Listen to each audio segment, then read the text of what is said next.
At harvest time, the air is filled with the smell of fresh fruit and vegetables. The engines happily deliver their loads to market.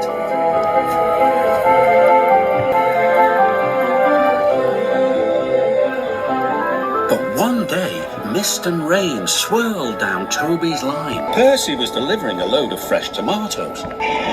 Suddenly, he felt a big bump. "My buffers!" Percy cried. "What was that?" Percy's driver inspected the tracks. "The earth's crumbling," he said. "We must tell the Fat Controller," decided Percy.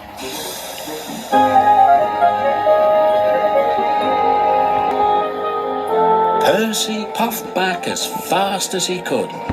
"I've got important news. The tracks on Toby's line are wobbly." "Huh," huffed Gordon. "Old and wobbly, just like Toby. That's not news. Can't stop to listen to your silly chatter."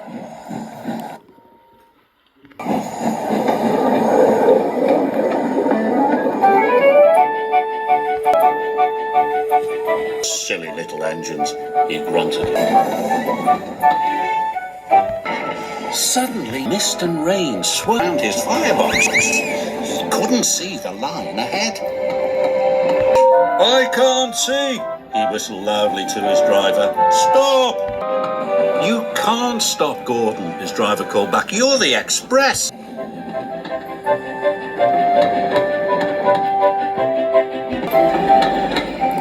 But the signalman had accidentally left the point switched to the branch line. Gordon rattled through the junction. "That's strange." "Oh no," the signalman cried. "Express trains aren't supposed to go that way." But it was too late. Gordon had already raced into the distance. There were signs warning all the trains to go slow. The old branch line was weak and rusty, and he went even faster.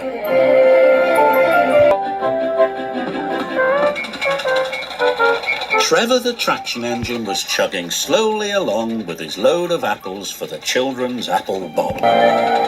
Trevor heard a whistle. He was going as fast as he could, but it wasn't fast enough.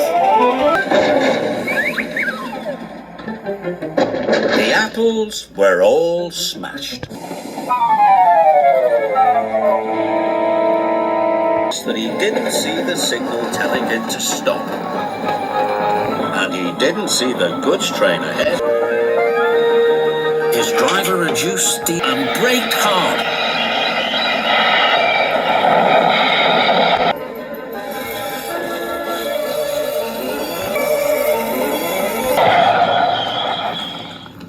But it was too late. No one was hurt, but poor Gordon felt very undignified. "What will the Fat Controller say?" he groaned. He found out soon enough. "Well, Gordon," the Fat Controller said, "you are not to blame for the points failure, but I do not run a jam factory." "Yes, sir."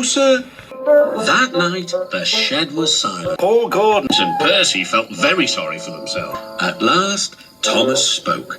"You know," he said to no engine in particular, "there's more than one way to get jammed. We all learned that today." Still there was silence. "What's more," continued Thomas, "we also learned that sometimes when engines help each other out of a jam, things can still go wrong." "So," finished Thomas, "that means we learned a lot today, and therefore..." Then came a chorus. "We're really useful engines after all."